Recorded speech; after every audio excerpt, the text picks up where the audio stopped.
রাসূল করিম সাল্লাল্লাহু আলাইহি ওয়াসাল্লাম বলেন, আউয়ালু মা ইউহাসাবু বিহিল আবদু ইয়াউমাল কিয়ামাতিস সালাহ, যে কিয়ামতের দিন সর্বপ্রথম নামাজের হিসাব নেওয়া হবে। অন্যত্র মিশকাত শরীফে রাসূল করিম সাল্লাল্লাহু আলাইহি ওয়াসাল্লাম বলেন, আউয়ালু মা ইউকদা বাইনান নাসি ইয়াউমাল কিয়ামাতি ফিদ দিমা, যে কিয়ামতের দিন সর্বপ্রথম হত্যার বিচার হবে। এখন এই দুই হাদিসের মধ্যে দ্বন্দ্ব। ওই হাদিসে বলা হচ্ছে যে কিয়ামতের দিন সর্বপ্রথম নামাজের হিসাব নেওয়া হচ্ছে, অন্যত্র বলা হচ্ছে নামাজ কিয়ামতের দিন সর্বপ্রথম হত্যার বিচার হবে। তাহলে কোনটা আগে হবে?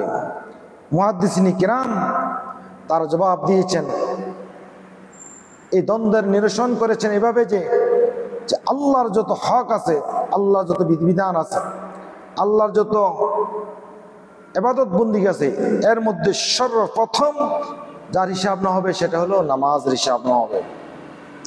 আর বান্দার যত হক আছে, বান্দার মধ্যে মানুষের মাঝে যত হক পাওনা আছে, এই পাওনা বে হকের সর্বপ্রথম হিসাব হবে হত্যার বিচার। কিয়ামত দিন হবে সর্বপ্রথম হত্যার বিচার হবে। হাশরের ময়দানে যখন বিচার প্রতিষ্ঠিত হবে, তো যারা এরকম নিহত হয়েছে তারা ওই খুনিদের সামনের মাথার চুল ধরে আল্লাহর আরশ আজিমের কাছে গিয়ে বলবে, আল্লাহ এই খুনির আমি বিচার চাই। ওই খুনিকে আল্লাহ পাক এত দুর্বল করে দিবেন, এত হালকা করে দিবেন যে একজন ব্যক্তি তার মাথার চুল ধরে পিঁপড়ার মতো উপরের দিকে করে আল্লাহর আরশ আজিমের কাছে নিয়ে যাবে আর বলবে, আল্লাহ এই যে খুনি আমাকে হত্যা করেছে আমি তার বিচার চাই। কিয়ামতের দিন সর্বপ্রথম মানুষের যত হক আছে তার মধ্যে সর্বপ্রথম হিসাব হবে খুনের হিসাব, হত্যার হিসাব। হত্যার বিচার সর্বপ্রথম কিয়ামতের দিন হবে। আল্লাহ নবী মুহাম্মদুর রাসূলুল্লাহ সাল্লাল্লাহু আলাইহি ওয়াসাল্লাম বলেন, কুল্লু যামবিন আসাল্লাহু আইয়াগফিরাহু ইল্লা মান মাতা মুশরিকান আও মান ইয়াকতুলু মুমিনা মুতাআম্মিদা, যে বান্দা যত গুনাহ করুক না কেন, যত পাপ করুক না কেন, আল্লাহ ইচ্ছা করলে সমস্ত পাপগুলোকে মাফ করে দিয়ে আল্লাহ তাকে জান্নাত দিতে পারেন। কিন্তু আল্লাহ রাব্বুল আলামিন দুটি গুনাহ মাফ করবেন। একটা হলো আল্লাহর সাথে অংশীদার স্থাপন করা, শিরিক।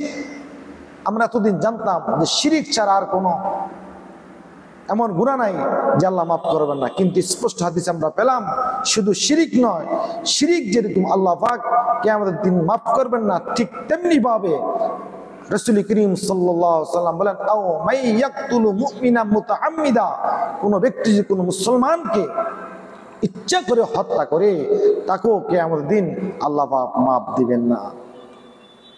সুতরাং হাশরের ময়দানে আল্লাহ রাব্বুল আলামিন এই দুটি পাপ আমাদেরকে যেহেতু মাফ করবে না, সেহেতু এই দুটি পাপের ধারে কাছেও আমরা না যাই। আল্লাহ রাব্বুল আলামিন, আল্লাহ নবী মুহাম্মদুর রাসূলুল্লাহ সাল্লাল্লাহু আলাইহি ওয়াসাল্লাম আরেকটি হাদিসে বলেন যে খুন, হত্যা এত বড় অন্যায়, এত বড় অপরাধ। রাসূল করিম সাল্লাল্লাহু আলাইহি ওয়াসাল্লাম বলেন, লাউ আন্না আহলাস সামাই ওয়াল আরদি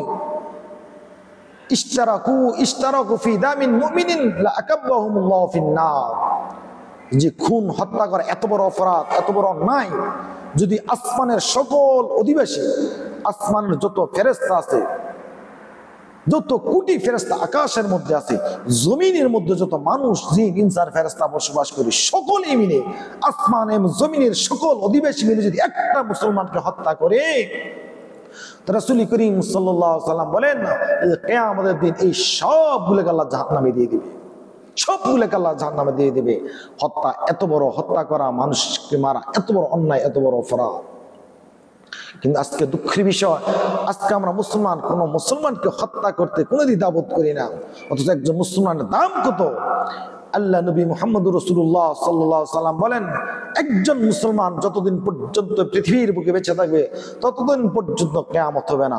আসমানের জায়গা আসমান থাকবে, জমিনের জায়গা জমিন থাকবে, চন্দ্র, সূর্য, গ্রহ, নক্ষত্র, তার গাছপালা, তরুলতা, সমস্ত মাখলুক, সমস্ত সৃষ্টি জগৎ আল্লাহ তার নিজ স্থানে ঠিক রেখে ওই বান্দার কল্যাণে, ওই বান্দার খেদমতে সবগুলাকে আল্লাহ পাক ঠিকঠাক রাখবেন, একটাকে আল্লাহ ধ্বংস করবেন না যতক্ষণ পর্যন্ত একজন মুসলমান দুনিয়ার বুকে আল্লাহ আল্লাহ বলে এরকম আল্লাহকে ডাকার মতো একজন মুসলমান থাকবে। একজন মুসলমানের দাম সাত আসমান সাত জমিন, এবং সাত আসমান সাত জমিনের মধ্যে যা কিছু সবগুলার চাইতে একটা মুসলমানের দাম বেশি। কিন্তু আজকে আমাদের কোনো মুসলমানের কোনো দাম নাই, কোনো মূল্য নাই। আজকে মানুষকে আমরা হত্যা করতে দ্বিধাবোধ করি না, অথচ রাসূল করিম সাল্লাল্লাহু আলাইহি ওয়াসাল্লাম বলেছেন তাম পৃথিবীর সমস্ত মুসলমান একটা শরীরের মতো।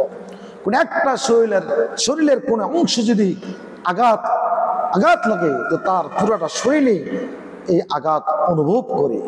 ঠিক তেমনি পৃথিবীর কোন এক প্রান্তে যদি একটা মুসলমানের উপর কোনো আঘাত আসে তাহলে তাম পৃথিবীর সমস্ত মুসলমান এই ব্যথায় ব্যথিত হলে সে হবে মুসলমান।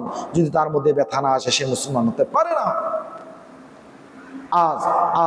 আজকে আমরা আমাদের দেশের মানুষ, আমাদের বংশের মানুষ, আমাদের জাতীয় ভাই, আমাদের দলীয় মানুষ, আমরা বিভিন্ন স্বার্থের কারণে নিজের ভাইকে, মুসলমান ভাইকে আমরা হত্যা করে একটু দ্বিধাবোধ করে না। কোনো মুসলমানকে কোনোদিনও হত্যা করতে পারে না, জুলুম করতে পারে না, অত্যাচার করতে পারে না। তাহলে সে কিসের মুসলমান? মুসলমানের কোন একজন মুসলমানের কোনো জুলুম অত্যাচার হলে তো সমস্ত মুসলমান ঝাঁপিয়ে পড়বে যাতে করে তার এই জুলুমের বিচার, হত্যার বিচার করার জন্য।